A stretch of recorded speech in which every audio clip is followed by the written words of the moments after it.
Good morning and welcome to the Daily Cyber Briefing for Friday the 9th of May. I'm Stephen Ridgway. There's a vulnerability in the Azure storage utility that allows privilege escalation to root. So basically, if you use Microsoft Azure's AI and high performance computing, it is possible to execute commands with root privileges, even as an unprivileged and normal user. It's nice to see that this is a very traditional vulnerability. It is not some clever coding thing that you need to spend half your life getting your head around. This one is actually just an exploit of poorly controlled SUID. For those of you that don't know or might have forgotten, SUID it's a set user ID, is a way in which Linux executable scripts, other bits and pieces, can be run in the context of a different user to the user that triggered the action. So as a normal user, excuse me, as a normal user, you can execute the command, but when it runs, it doesn't run in your context, it runs in another context. And one of the contexts that it can run in is root. Now, for administrative purposes and Linuxy reasons, that's a really cool idea. There are quite often things you want to run as somebody else. Took Microsoft a long time to catch up with this one in Windows, but you've got the run as in Windows. Well, using SUID is a little bit more transparent than that. It's kind of cool. However, it can be, unless it's properly configured, it can be abused. And in this particular case, the mount AZNFS, which is a shell script that is used to mount Azure network file system mounts, so basically remote storage. It can be manipulated to run executables as root, because before invoking that particular shell script, it explicitly sets its real user ID to UID 0, which is the root account. If you can then pass that script other scripts via bash variables, so bash envs, those will then be run as root via mount AZNFS. Quite clever. Very good write-up in GB Hackers. Microsoft is working, or may in fact by now have fixed this.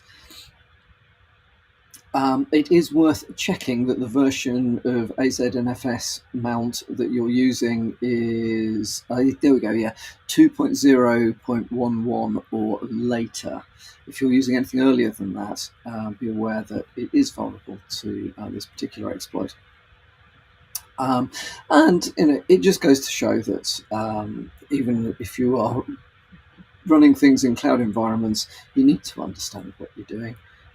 Most Linux admins would look at that and go, yes, stroking their greying beards.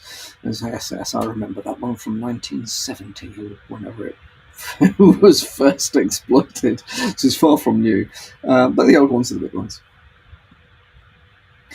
Okay, there's been a supply chain attack via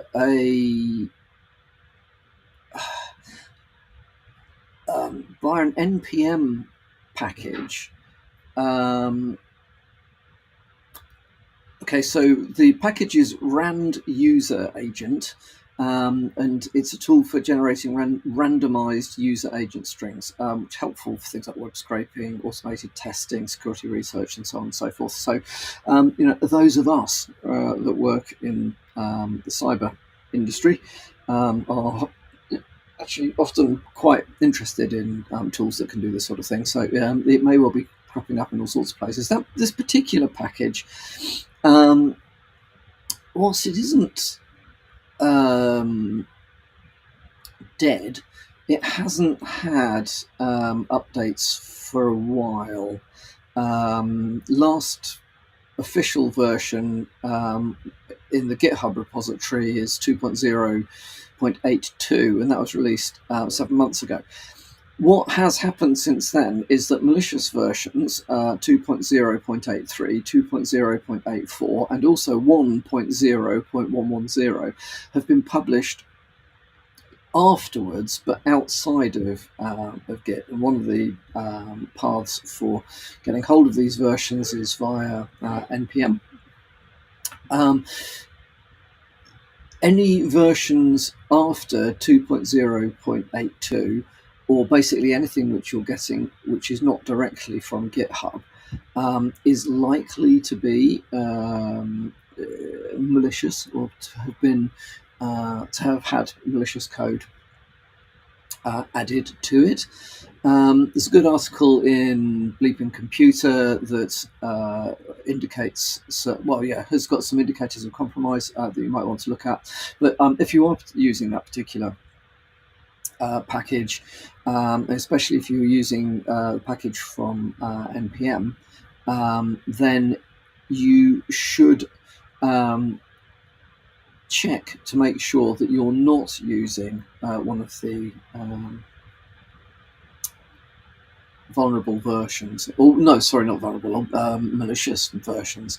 The code, by the way, in the malicious code is obfuscated by simply putting it on a bit of screen you can't see. So be aware that when you're looking at the code, if you just scroll vertically, it all looks well and good.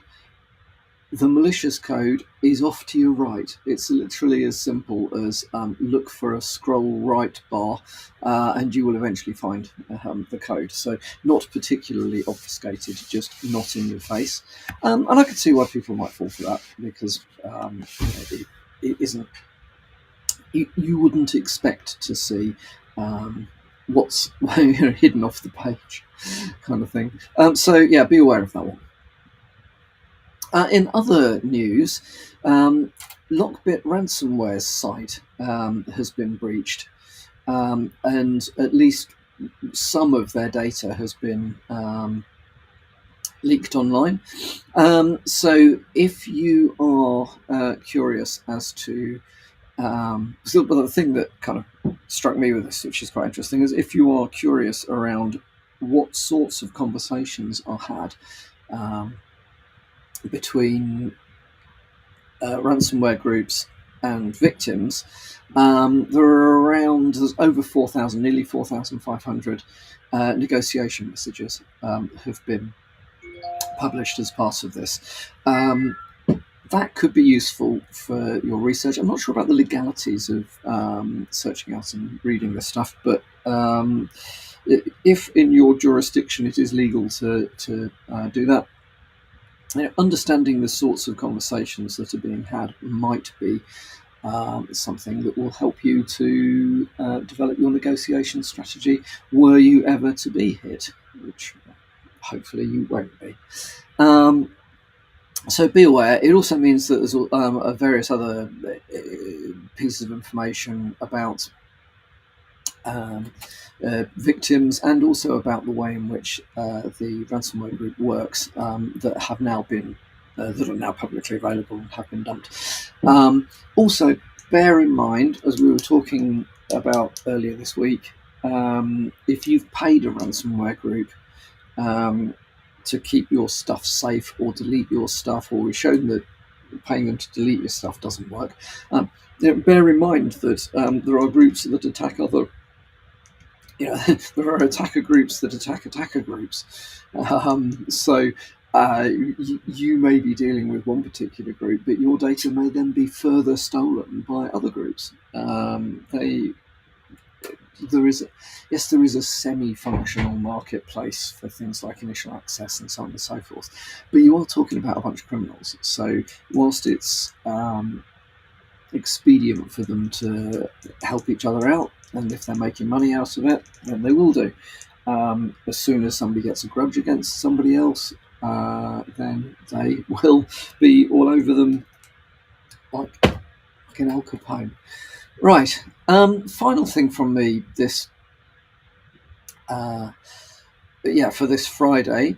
There is a very interesting article in Recorded Future that is talking about the US-China AI gap. Now, it's a long read. It's if you're interested in this stuff, this is your weekend homework, your weekend reading.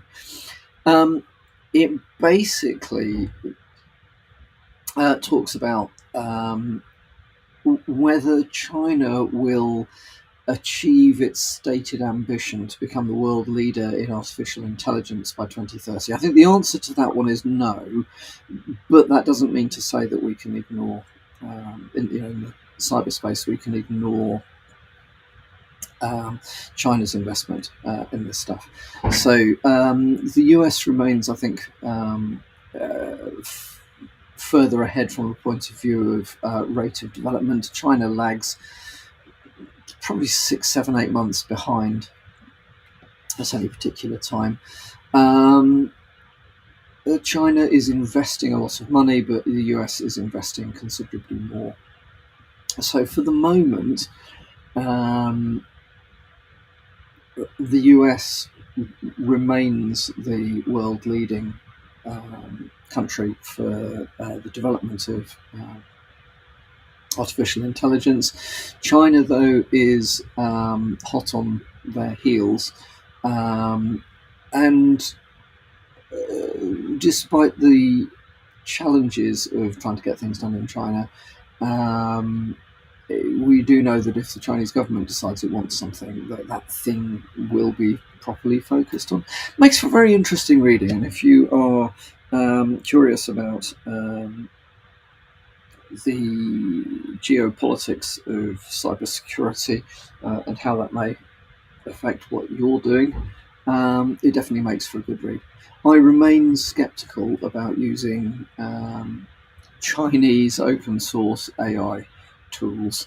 I have no indication that at the moment that those, whilst they may be very clever and very cheap and very quick to run, there's no indication that they are in fact safe to use. So, but that's personal opinion. Your mileage may vary.